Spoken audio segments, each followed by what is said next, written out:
நான் அன்னைக்கே என்ன சொன்னேன், பரீட்சை எழுதட்டும் பார்க்கலான்னு சொன்னேன். நான் சொன்னது பரீட்சை எழுதட்டும். ஏன்னா 52 ஆண்டு அனுபவம், 53 ஆண்டு முடிச்சுட்டு 54வது ஆண்டுல அடியெடுத்து வைக்கிற கட்சி.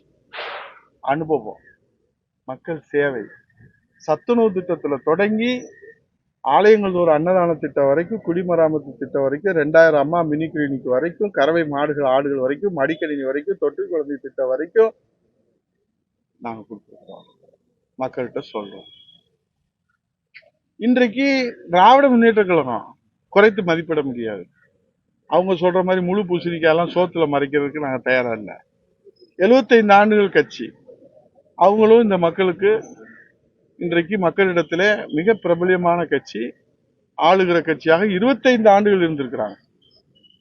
இப்ப நீங்களே சொல்லுங்க, இது போட்டி யாருக்கு அப்படின்றத நான் அன்னைக்கு என்ன சொன்னேன், நீங்க கேட்ட கேள்விக்கு பரீட்சை எழுதட்டும், இப்பதான் படிச்சுக்கிட்டு இருக்கிறாரு, அதுக்கப்புறம் மதிப்பெண் வைத்து நம்ம விவாதிப்போம் சொன்னோம்.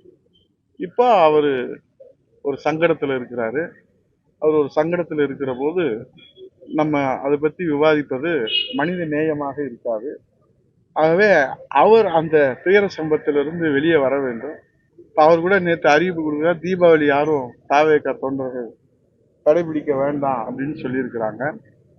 எங்க மாண்புமிகு எதிர்கட்சி தலைவர் வருங்கால முதலமைச்சர் மிக தெளிவாக அந்த சங்கடங்களுக்கு காரணம் நம்முடைய தாவேக கட்சி தலைவர் விஜய் அல்ல, இந்த அரசினுடைய மெத்தன போக்கு, இந்த காவல்துறை உரிய நடவடிக்கை எடுக்கவில்லை. ஏன்னா 3 ஸ்டேட்மெண்ட், டிஜிபி ஒரு ஸ்டேட்மெண்ட் கொடுக்குறாரு, நாங்க 1000 பேர் அறிவிச்சிட்டோம்.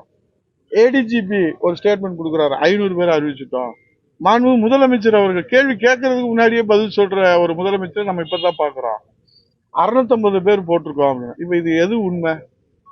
அப்ப குளறுபடியை மாண்புமிகு எதிர்கட்சி தலைவர் வருங்கால முதலமைச்சர் எடப்பாடியார் துல்லியமா கணிஞ்சு சொல்றாருல.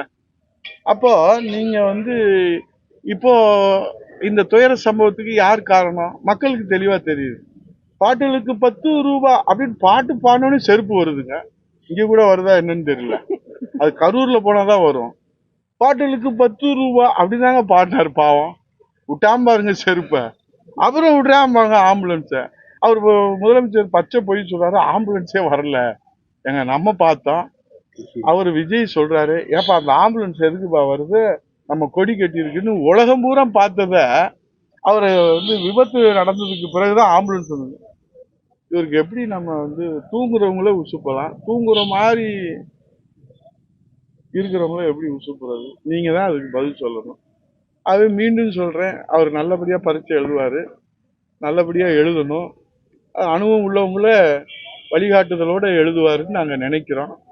அவங்களோட இணைந்து அவர் செய்யணும்னு அவருக்கு வேண்டிய நண்பர்கள் எல்லாம் அவருக்கு ஒரு நல்ல வழியை காட்டுவதாக நாங்களும் நினைக்கிறோம்.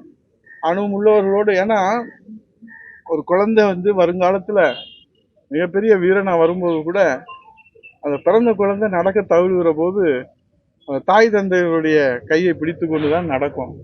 ஒலிம்பிக்ல மிகப்பெரிய வீரர்களாக வருகிறவர் கூட குழந்தையா இருக்கிற போது அதே போலதான் இந்த மரத்துக்கும் ஒரு ஃபென்சிங் தேவை. ஒரு விதை அது செடியா வளர்ற போது ஆடு மாடு மிதிச்சிரும், மேய்ஞ்சிரும். அப்போ அதை பாதுகாக்கிறதுக்கு ஒரு பாதுகாப்பு வளையம் வேணும். அப்போ அது வளர்ந்துரும்.